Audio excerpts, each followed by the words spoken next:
Hey guys, must be Monday, best day of the week. It's Erica with Practical Biz Podcast on a long Labor Day weekend. I can't believe that today we are recording episode 18.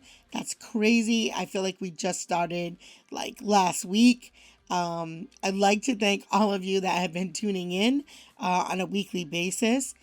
Looking at our stats over the weekend, I was super excited to see that we have finally hit international territory with listeners tuning in Germany and Spain. That is just unbelievable and so cool how we're all interconnected and all have the same business goals and strategies that we hope to obtain success in our business, no matter where we are, whether we're a startup or we've been in business for a long time. It is so super cool how the business community is connected.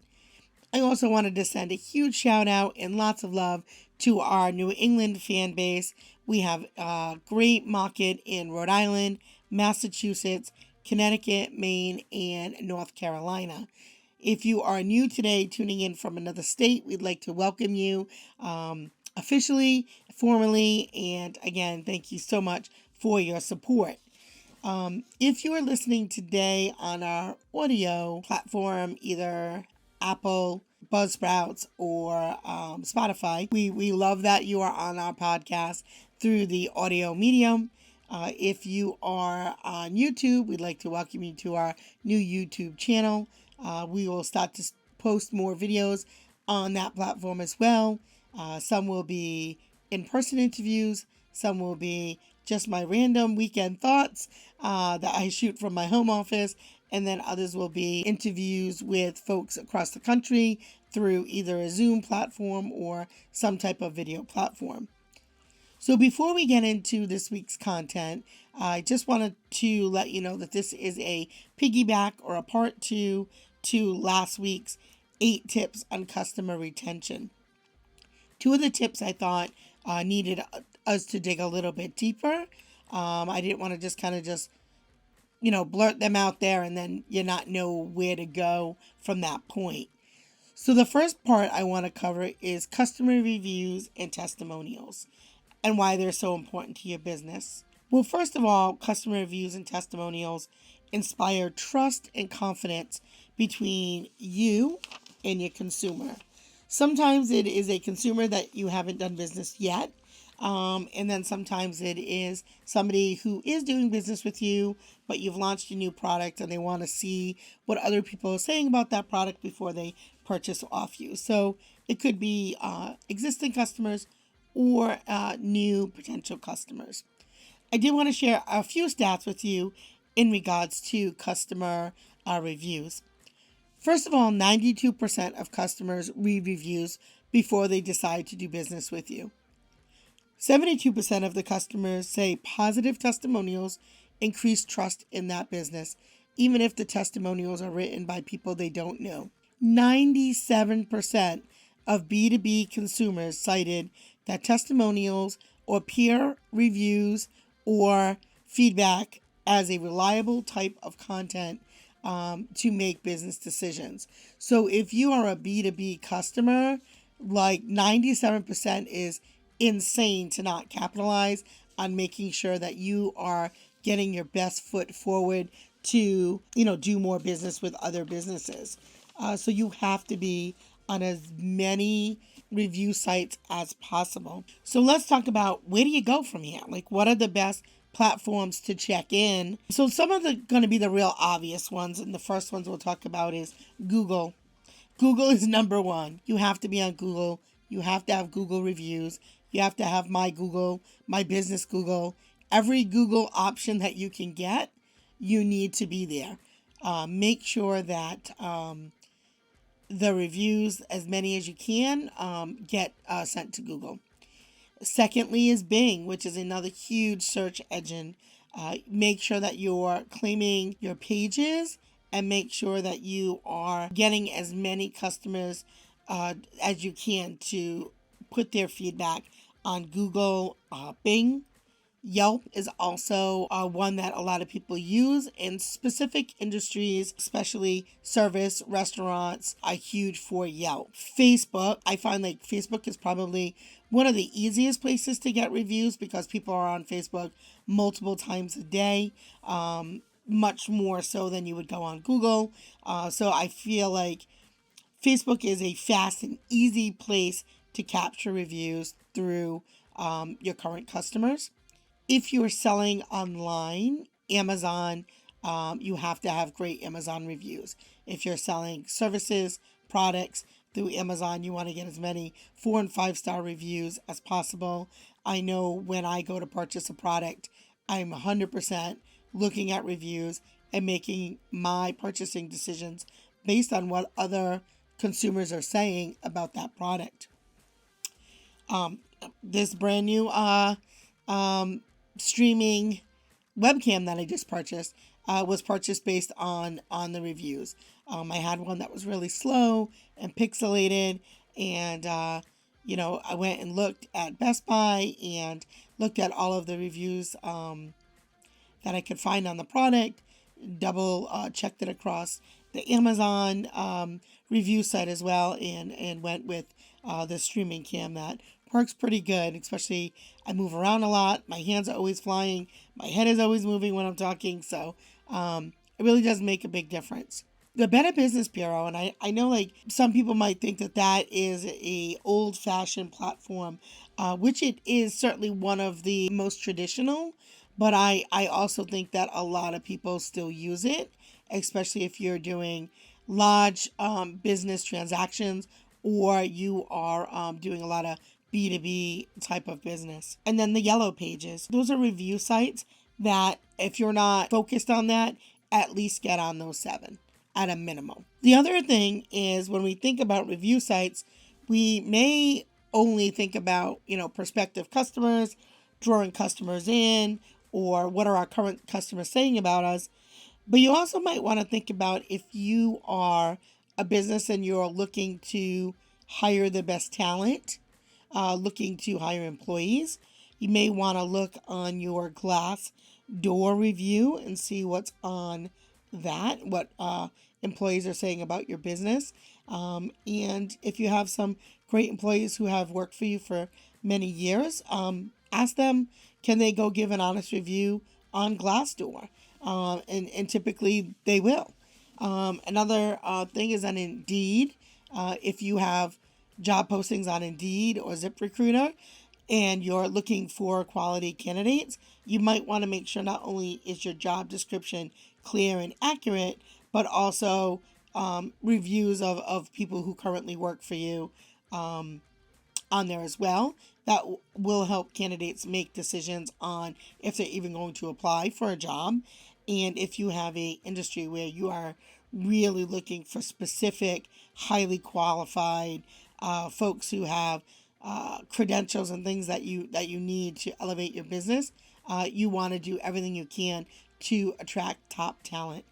So that's another place where, as a business, reviews are important. Now, there's certainly platforms that are specific for your industry. Like if you are a restaurant, you need to be on Open Table and you need to have reviews on Open Table. So if you're not there, you need to get there today. Like put that on your to-do list. Or TripAdvisor. If you are in some type of a service industry where you welcome people who are coming into the area. So let's say you have a spa and you're close to an airport. You might want to capitalize on some of the folks that are staying at local hotels that may not have a spa available on site. Imagine the extra business you can get outside of your traditional target market that comes every week. Think about how many new folks you can get to come to your business just by using something like TripAdvisor or Expedia or any of those website platforms that people go on to find what to do when they're in your area. Especially the fall is coming. New England is a huge hotspot for fall visitors. So if you have any of those types of businesses, service businesses, restaurants, spa places, any of those kinds of places, you want to make sure that you're capitalizing on this now. It's like the beginning of fall season. We have 3 solid months of huge travel. So get on there. Also, if you're in the service-based industry and you're maybe more in the home improvement, you should be on Home Advisor or Angie's List. Those are places to get great reviews, find customers, and then also a great place to have your current customers go and leave you feedback, especially when they're telling you, like, after you've just finished a job, like somebody just painted your house and you love the job that they did. That's a great place to leave a review for that business. And so you, as the business owner, you want to make every effort you can to have that customer visit those sites that you need them to. So be specific and let them know, thank you so much for letting me know that you are happy with our job. Would you mind sharing that on XYZ? And direct them. And if you're happy and they're happy with the services and the transaction, they're going to go there for you. Now, there might be some platforms that are not as common that you might not know about. So you may say, well, Erica, I'm on all those platforms already. So there are some other ones that are in the top 30 or 40 places to collect reviews. So I just want to make sure that I can give you some new ones that you may not be using. There's Trust Radius, Manta, Merchant Circle, City Search, Finances Online, G2 Crowd, Salesforce, Superpages, and Foursquare. So if you are on 5 review platforms, make your goal to be on 10. That's 10 more ways that people will be able to find you on top of your website. It also helps optimize your search engine for your website, which will help you be found organically when people are looking for your particular type of service. How else can you use reviews? There's the actual review, there's the search engine optimization, but you can also use it beyond marketing. You can use reviews as a way to fine-tune your business. Look and see what the reviews say and see how common positive or negative reviews are. So if you keep getting, I really loved Hot Stone Massage, then you know that is a strength at your business. Maybe you're getting, I really liked this type of wine with this meal, but I really didn't enjoy XYZ. So look for some common denominators in finding strengths and weaknesses in your business. And then how are you going to use that information to get better? Also make sure that when someone leaves feedback, both positive and negative, that you respond. And it's a great opportunity to have dialogue back and forth with customers in a respectful way. It shows that you are attentive. It shows you're responsive. It shows you're in tune with your customer, your product, and your commitment to your business. Also, checking and looking at reviews of your competition is another way that you can use reviews in a beneficial way for your business, because it also helps you find weak spots in your competitors and also areas that they may be excelling at that you're not. And you might want to think about that when you're putting together your strategy. So you've got a lot of reviews. What do you do with them? Where do you put them? So number 1, they should be on your website. Pick out 3 or 4 or 5 of your best reviews, especially on products that you really, or services that you really want to highlight, spotlight, maybe some of your higher ticket type of services. Also, your print sales marketing materials, whether you send out brochures, whether you have flyers, whether you have presentations that you present to other businesses or to your consumer directly, share some of that. Like, Mrs. Jones, I make t-shirts for 8 different businesses, and here's what they have to say about my product. So that is another way to use some of these reviews. And then, of course, on your social media platforms, all of the areas that you use, whether it's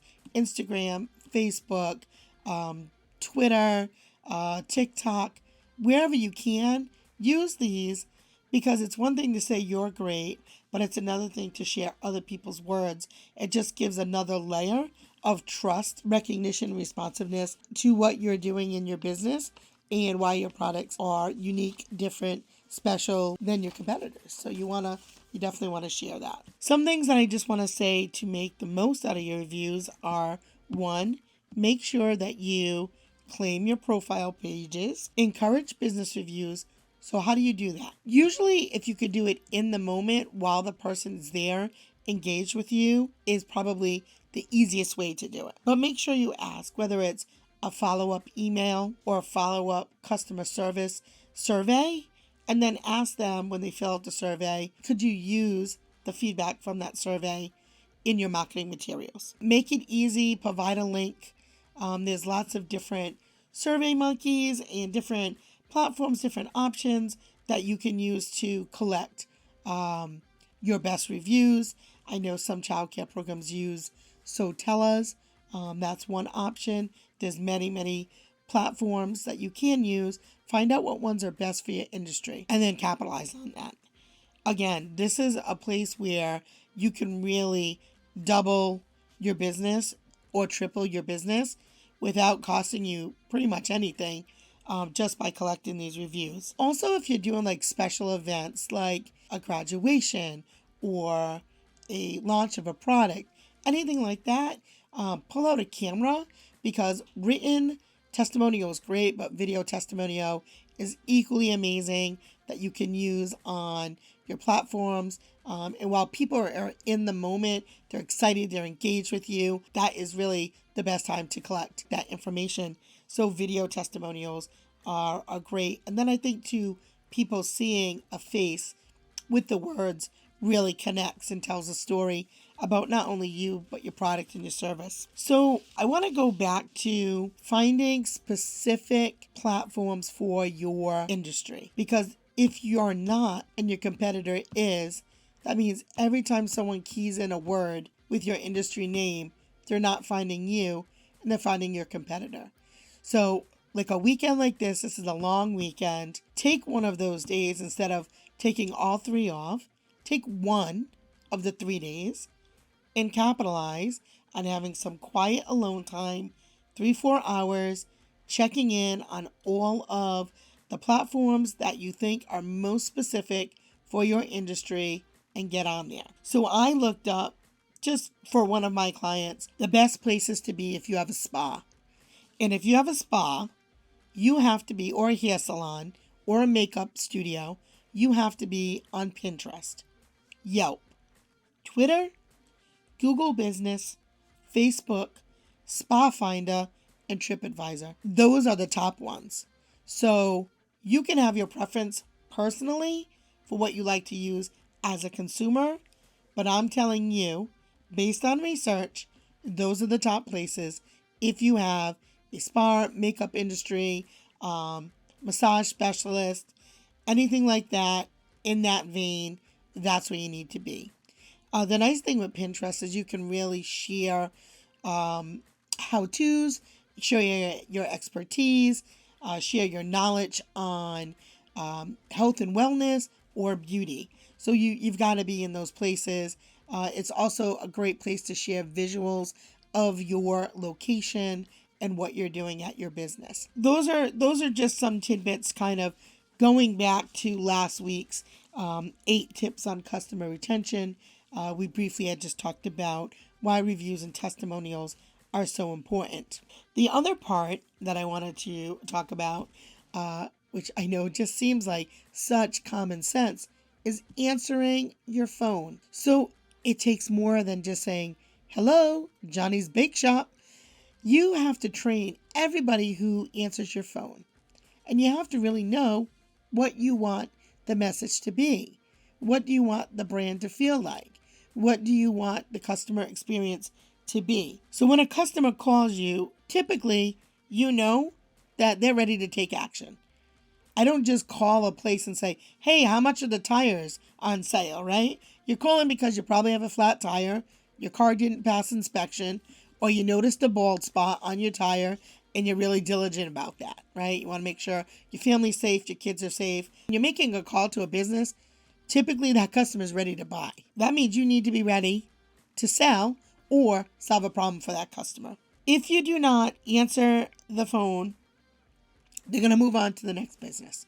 They're just going to look at the next business in the directory, the next phone number, and if that person answers the phone, the chances they're going to get the sale over you, even though you may have a better price or better product.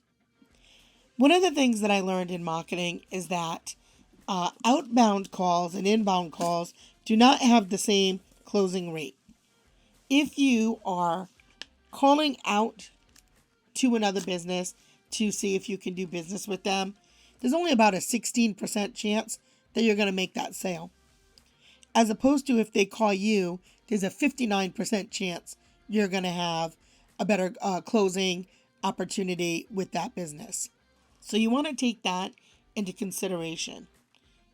And why are you going to spend money, time, and energy on marketing if you're not going to answer the phone anyway? So if you're marketing and you're spending half of your day on social media and collecting reviews and testimonials and all the things that we talk about, but then you don't answer your phone, or you let it go to voicemail, or you don't answer them because it's the long weekend and now 4 days have gone by because now you want to answer them on Tuesday, you've lost out on that opportunity. I would implore you to not send a text or an email response to a phone call if you can avoid it.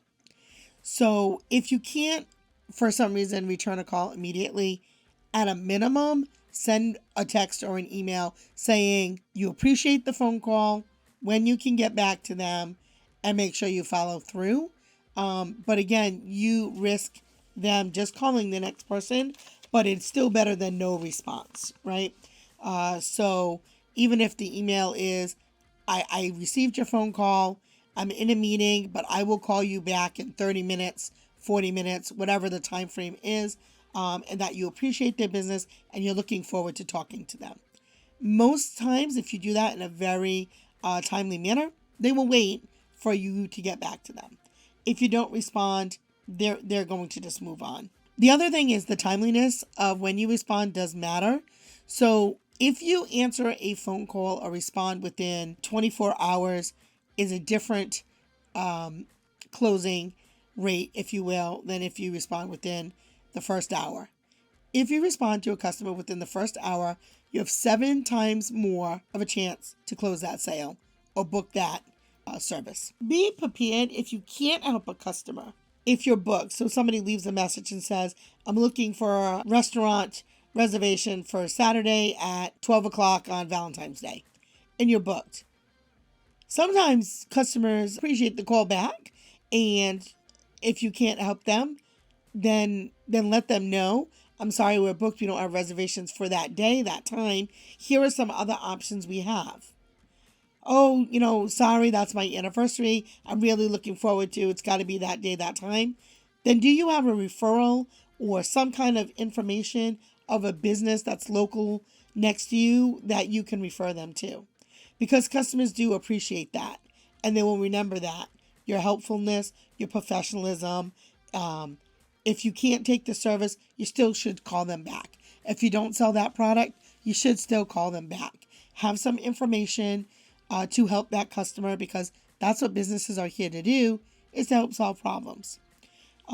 So I know, like in our field, if we're booked, and many times we are, especially for the younger age groups, I have a few suggestions for customers. Some may be local businesses that I know are comparable to mine, or even referral sites such as Bright Stars, where I'll give them the website and phone number and say, here's where you can go instead of having to call 15 other childcares to see if they have availability.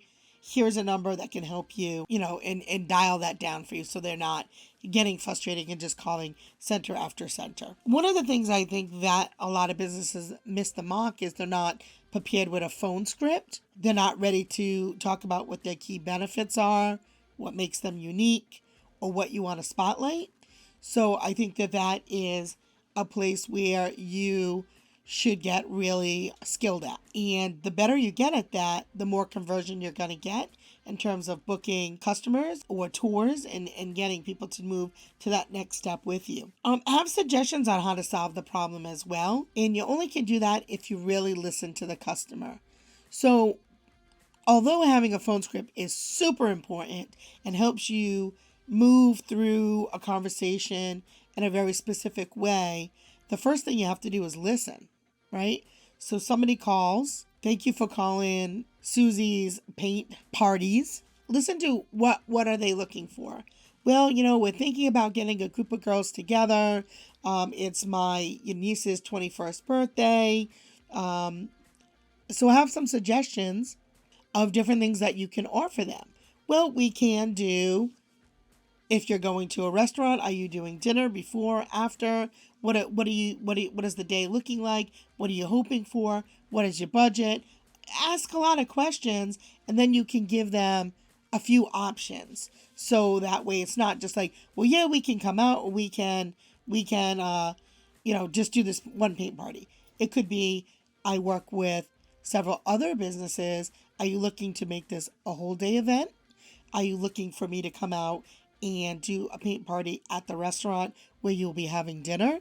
Or are you looking to do a whole day event where the day starts in the morning with breakfast and mimosa, then you guys go to a spa, then you have a paint party, looking to do a whole day retreat? So look at what the options are, what other businesses that you are collaborating with, and have a few options. Because one, you may give them ideas that they didn't even have prior. Two, you can upsell your product and sell a higher ticket item. Three, you can collaborate with other businesses and they can do the same with you, which will bring business to both of you. And then you both prosper. So imagine two business owners marketing the same package as opposed to one. Make sure that you're highlighting what makes you unique when you have the customer on the phone, because you may not get another opportunity to talk to them again. So if you don't do that and the next phone call they make does do that, they're going to have the advantage over you. And my goal as a business coach is to help you put together a concrete plan that gives you as many advantages as possible. So that's where strategy comes in. You've got to think about all the moving pieces of your business. And it's not always just the product, not always just the service. It's not always just the people. It's a lot of times the process. And even if you're not the right fit, or you're not going to be the person that they select to do business with this time, you want to make sure that they'll consider you the next time. And so that's where your job at being professional, friendly, knowledgeable, helpful comes in. If you don't sell what they need, they're still going to have a great experience with your company if you answer the phone and you follow all of these techniques and tips. Know your industry better than anyone else. I think that's probably one of the things that I think is so important. And not only you, but anybody who answers your phone. Know those products. Know what your customer needs. Know what the options are in your immediate area. Know what's in stock, what's in inventory. If somebody needs something right away and you don't have it in stock, what are you going to do? Are you going to say, well, sorry, we don't have it? Or are you going to be a hero to that customer? Because to me, I'd rather be a hero to the customer. And this is where customer service comes into place. This is the first impression that they are going to have with your business. This is going to be their first interaction.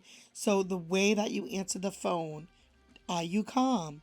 Do you sound hurried? Is it noisy in the background? So if you're running a business, it's very possible you could be in the middle of putting together an order. You could be in the middle of helping another customer. So you always want to take the opportunity to be gracious to both customers. So it may be okay to say when someone calls, Miss Jones, I'm so happy you called me today. I would love to help you with that. I am helping another customer right now. Do you think I could give you a call in 10 minutes so I can give you both the attention that you deserve? I am pretty sure that I am going to be able to help you with your problem. We do have XYZ in stock. Give me 10 minutes. I'll call you back. I'll have all the information you need. So that's how you handle that. And if you can't get to the phone and you're really that busy, then hire a professional. Maybe look at a call center, see if somebody who can answer the phone for you on a regular basis. Maybe you're not in the office a lot. Maybe a virtual assistant. Maybe setting up a call forwarding program, but something that gets the customer an answer quickly, gets them connected with you quickly. Make sure you smile because you can feel that warmth through the phone. You can tell, and we've all had that phone call where we've talked to somebody and you could tell they were disinterested or that they were in the middle of something and you did not have their full attention. Those would be the tips that I would say in terms of answering the phone, how to answer the phone. It wouldn't hurt to take a training on the best ways to answer a phone and what should that process look like. Ultimately, when you're answering the phone, the next step is to get that customer to either visit your location, visit your website, make a purchase over the phone with you. It's one of those three things. So you have to be very concrete with the start, the middle, and the end. So I hope that those tips were helpful to you. If you need help with putting together either a strategy on how to build more reviews and testimonials for your business, or you would like to put together a phone script and a customer touch point for your business, give us a call. Visit our website at stellarbusinessconcepts.com or 401 996 6447. Thank you again for tuning in. This has been Practical Biz Podcast. Hopefully, you have had a great long weekend.